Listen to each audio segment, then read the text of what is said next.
Good morning, everyone. Welcome to our hashtag Thursday Fave session for today. And we're going to be talking about this entire month about moving from hobby to business if you're the type of person that's in this group because you're not sure if it's the right choice for you. This month, we're going to be talking about a lot of topics that's going to help you maybe get off the fence or just have a better idea about what baking business is and how to get started.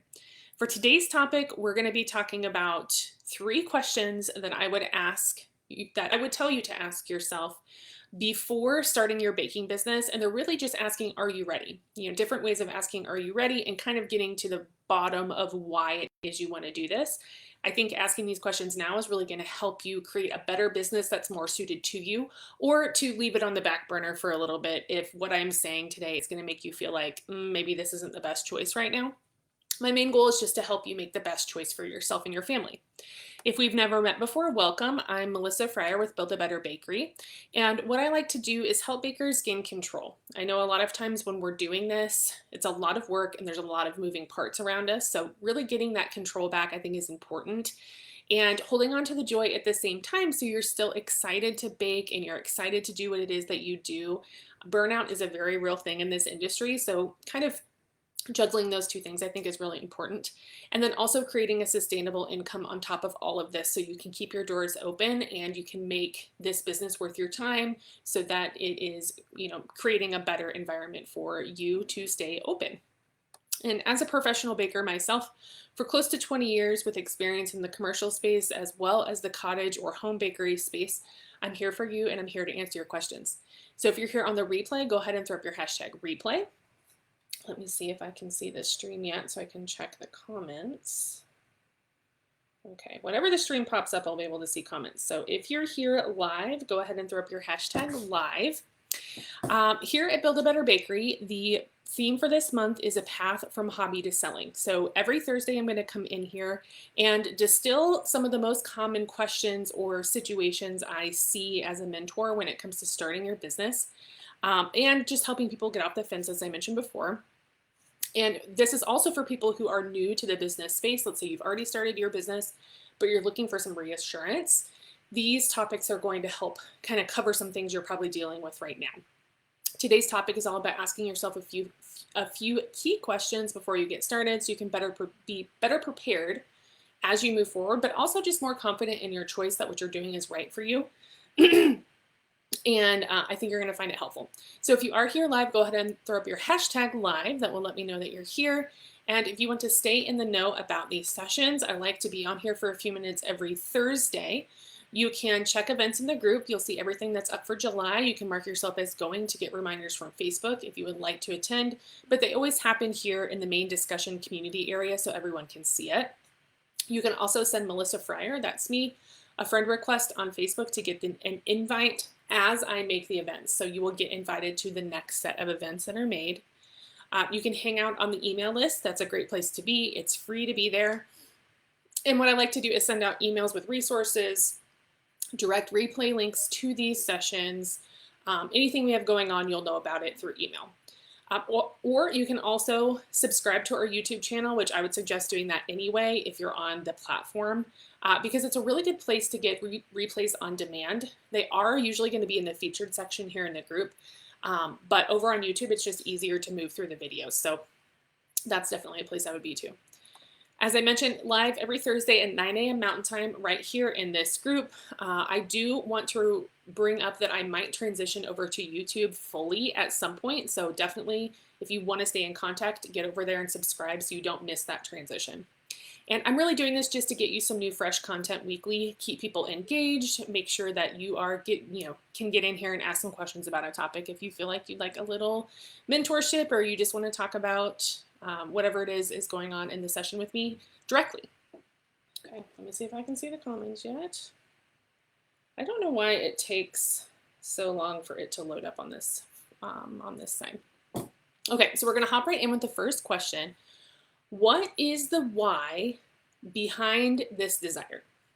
So if we're thinking about, hey, I'm ready to move from hobby to business, I've been baking for a while, or I'm interested in starting a business, what's the why?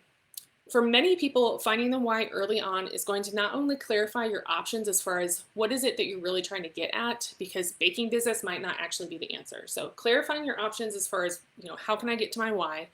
But also it's going to give you an insight into what you can do or put together as you build the business from square one. So instead of asking yourself why you're doing this 3 years in, you can ask yourself before you really get going, and then that will help you make choices along the way that make more sense for you. This is why this why concept in general will help you fuel those everyday business and life choices in the future. Some bakers would say simply an income is their why. I'm just trying to make some money. Totally understandable. But I would say that goes for everybody. Most of us, I've met maybe one person who claimed that they weren't baking for money, even though they claimed they were a business and they were charging for their product. So I don't know why she said that specifically, but I think pretty much everyone who's in baking businesses try to create an income for themselves, to trade their time for money or their expertise for money, whatever it is. So if that is your why, I think you can maybe take a few moments to think a little bit past that. And really just kind of brainstorming or journaling today about it to kind of get some other answers to get to that deeper why. Because you can get money from really any job, right? It doesn't have to be baking. So why baking specifically? Or what is it about this industry that you want to be involved in? Okay, popular whys that I've heard, just in case, you need a little juice to fuel your brainstorming, are freedom from employers, time with family at home, this is usually for cottage bakers, the ability to choose your own schedule, the interest in promoting community initiatives, the building of a legacy for their kids to take over, maybe something like new life after retirement. I see that one pretty regularly. And being able to make creative things for a living, making stuff with your hands and more. There's something underneath of money that you can probably pinpoint. As an example of how you can expand, so the reason I'm asking you this is you can consider what your why is and then plan ahead. So let's say that the why is time with family at home. That's something that you want from this. It does seem simple enough, but if it's the truest why, I want you to make choices now that are going to fuel that and keep that correct, keep it completely happening as your business is running. So that might be making rules and boundaries right away. That's, you are always going to take certain planned vacations, a certain number of days per year you're not going to work. Or, maybe you don't work Sundays and Mondays, and that's always how it is. You don't make exceptions. That's your family time. So just getting that stuff in line right away is going to help you keep that why in your pocket the whole time so you don't lose the joy and you don't get frustrated. Or consider the building a legacy. This is kind of a different vibe. If this is the truest why, then consider working with maybe doing your investment and your planning early. So working with maybe a financial planner or a business planner from day one, getting people in there that know what they're talking about or have done this before so they can give you some information and set everything up to be that true legacy from day one, because it's going to be difficult to build a legacy on something that has a poor structure. So we want to get all that down first so that when it's handed over, it doesn't crumble. So just knowing that initially, I think is going to help you first figure out, what is it that I'm really trying to get out of this? And then also, if I'm going to do this, what are some things I need to pay attention to right away?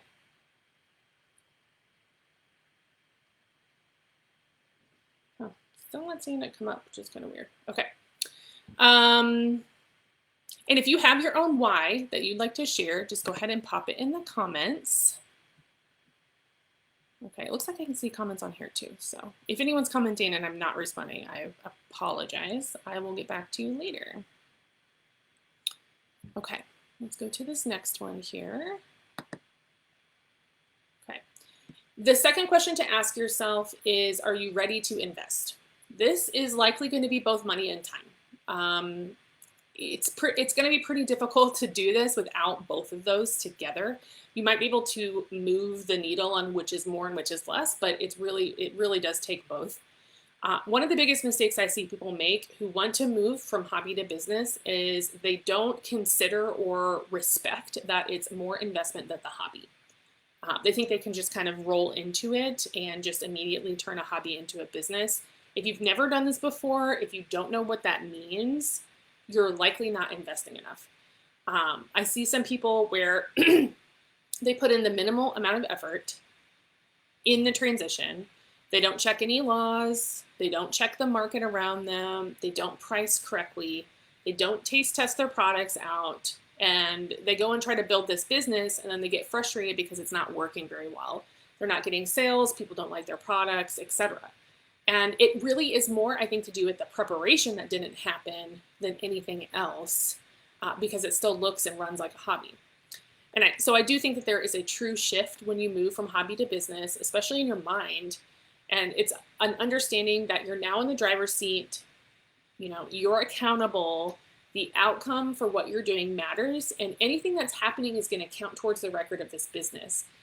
It's going to be pretty difficult to like pretend things didn't happen. So we need to focus on them and really make it a point that we're trying to run the business well. If you have absolutely no time to devote to this, let's say maybe you have a large family, or you have a full-time job, or you have both, or you have other things, you know, you're caring for a parent, or you travel a lot, or whatever it is, it's likely that you don't have the time available to devote to this. And I know that a lot of us have these dreams that we want to fulfill, but if your current lifestyle isn't matching that, it's going to be pretty difficult to be successful. So you may consider partnering with someone, you know, get someone in that can share the load, that's going to help out, or finding a way to lighten the load that you already have. I see plenty of bakers in this situation, and I know it's not the lack of desire or the lack of the why or anything like that. It's that they're beating themselves up because they want this other dream, but their real life or their other life that's happening isn't allowing them the time that they need to invest in the first place. So they think it's their fault, but it's really, you know, because they can't get things going, but it's really because they don't have the time to invest.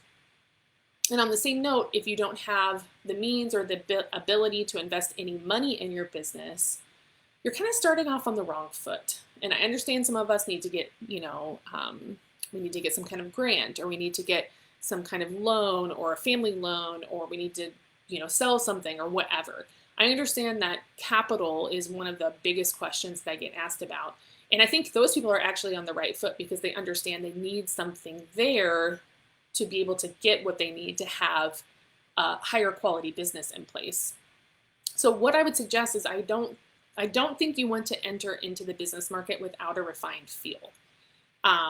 If you don't do any investment money in this, you're going to look like a hobby, right? Because there's money that goes into getting things set up.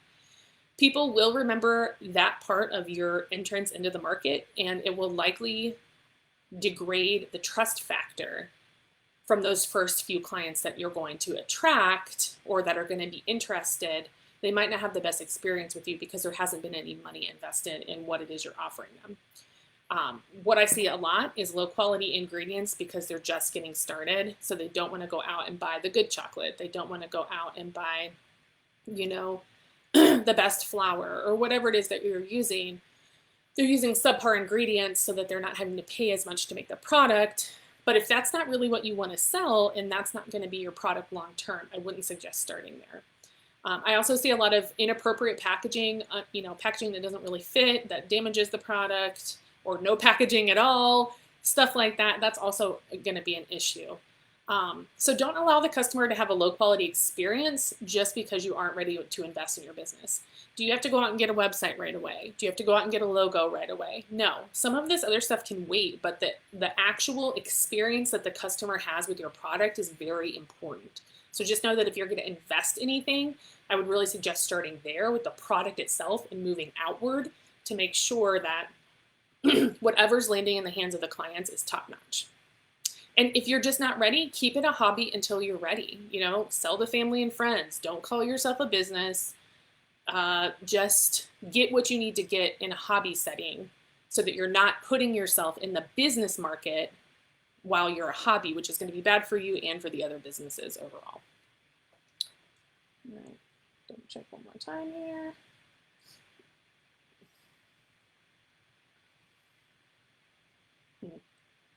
Okay. And then the last question we're going to talk about today is, how important is this to you? And this is really just internal question you need to kind of think about here, especially because there's going to be plenty of times when you question that yourself in your head as you get started with this. And so really, like, if you're going to distill that down, it might just be, is it important that you do well and that you grow and build and create something, or is it just for fun? Is it just something you feel like doing? If you feel making business is important and you have the desire to do what it takes to make it work, you have that passion, that obsession, you're probably in the right headspace for a business. You know, you're already thinking about, I know this is going to be hard, but I still want to do it. If it's just for fun and you really don't care what the result is, and you're kind of doing it as like a relaxing thing or releasing stress or whatever, that's hobby mindset, and there's nothing wrong with it. But I would not suggest moving into what you would call a business or putting in all that investment in money and time if you're not interested in the hardness of this, because it isn't all easy. So if you know you're basically just going to throw in the towel the moment it gets hard, I would just keep it a hobby and I would just stick with that. The reason I'm having you ask this is because once you get started, real quick, you're going to find out that this is a ton of work. If you love it and it's something that really fulfills you, it's going to feel okay. It's not going to feel bad that it's a lot of work. But if it's something you don't really care about, I don't think that you're going to enjoy it. At the beginning, there's a lot of this, and it might feel like you're wasting your time if that kind of obsession, passion isn't behind it. We're talking long hours, like super long hours, super early hours, super late hours. We're talking mistakes on top of mistakes. So if you don't have it in you to redo something, this is probably not the path for you. There's going to be a lot of learning curves. So you're going to have to be doing research. You're going to have to be figuring things out, working with mentors like me or someone else to get your questions answered. There's going to be investments, both time and money, and maybe even other aspects. You might need to take a course or two on certain things to make sure you get everything set up right. You might have to rebake stuff. You might have to have a few obsessions here and there that take up a lot of your time. Research, again, that's important. You're going to have to be researching certain things about what you're doing. You might need to practice things, so you're not getting paid for that time, but you need to get better at it. You need to do your testing, your taste testing, your product testing, all of that. Again, that time may or may not be covered, and more. There's just a lot that goes into it. It's really fun and it's really fulfilling if you want to be a part of that. You know, it isn't easy, but nothing is. So if you're interested enough, it should be okay. It's just a lot. So to recap, starting a business is one of the best things I've ever done. It would be really difficult to go back and work for someone again because I have found so much joy and freedom in it. But I realize after so many years of mentoring other people around the world that this really isn't for everybody because of the obstacles that you will come up to. So it really has to be important. Your why has to be there. You have to be able to invest time and money, sometimes one or the other, sometimes both, to get where you want to be. And for today, if I can just help one person think about this and make the best choice for themselves, if it's yes or no, then it's all worth it. I just want to give you an opportunity to think about these things. So the 3 questions to ask yourself are, what is your truest why? Are you ready to invest? And how important is this to you? Once you brainstorm and journal about this topic today, I think you'll find the answers you're looking for. So if you've kind of been hemming and hawing over this should help figure out if you're going to jump over the fence and join the journey, or if you're just going to stay on the back burner for now. If you do decide to join me on the yes side of baking adventures, I am happy to help you along the way. We have 3 signature services that you can look into. Our monthly $20 workshops are released every quarter. So there's 3 new workshops coming up, 1 per month up in the shop right now. We have our elite mentorship program that includes weekly coaching, a vault library. You get into the workshops for free, other good stuff in there. It's more of a all-inclusive kind of program. And we also have private coaching calls at your convenience. So we can talk about whatever you want. You can just grab a spot on the calendar. We can get you a 90-day business plan. We can get you an action plan for a certain, a different type of topic. Whatever you need, we're there to help. You can head over to buildabetterbakerynow.com/workshops. That's going to be where you can check out the next 3 months worth of workshops that have just launched for registration. And we're focusing on profitable pricing topics. to help you establish and grow your baking business with a stable income and sustainable future. So I want to make sure that you know how to do this now so that as you're working, you're not underpricing yourself, you're not paying for your own business, you're not paying for the products that are coming out of your house. Everything's being covered, and then you can continually grow on top of that. Okay, let me double check. Any comments? I don't think so. Okay. We're having to do a new streaming situation, so I'm pretty sure this is working. I hope this. I hope it was all helpful for you today. That's all for today's topic. We'll be back next Thursday this month for our next topic, which is 5 steps to start your baking business. I know that one's important, so if you are getting started, go ahead and join me then. I hope you all have the best day. I'll see you next week, and I hope to be able to help you in direct mentorship soon. Bye.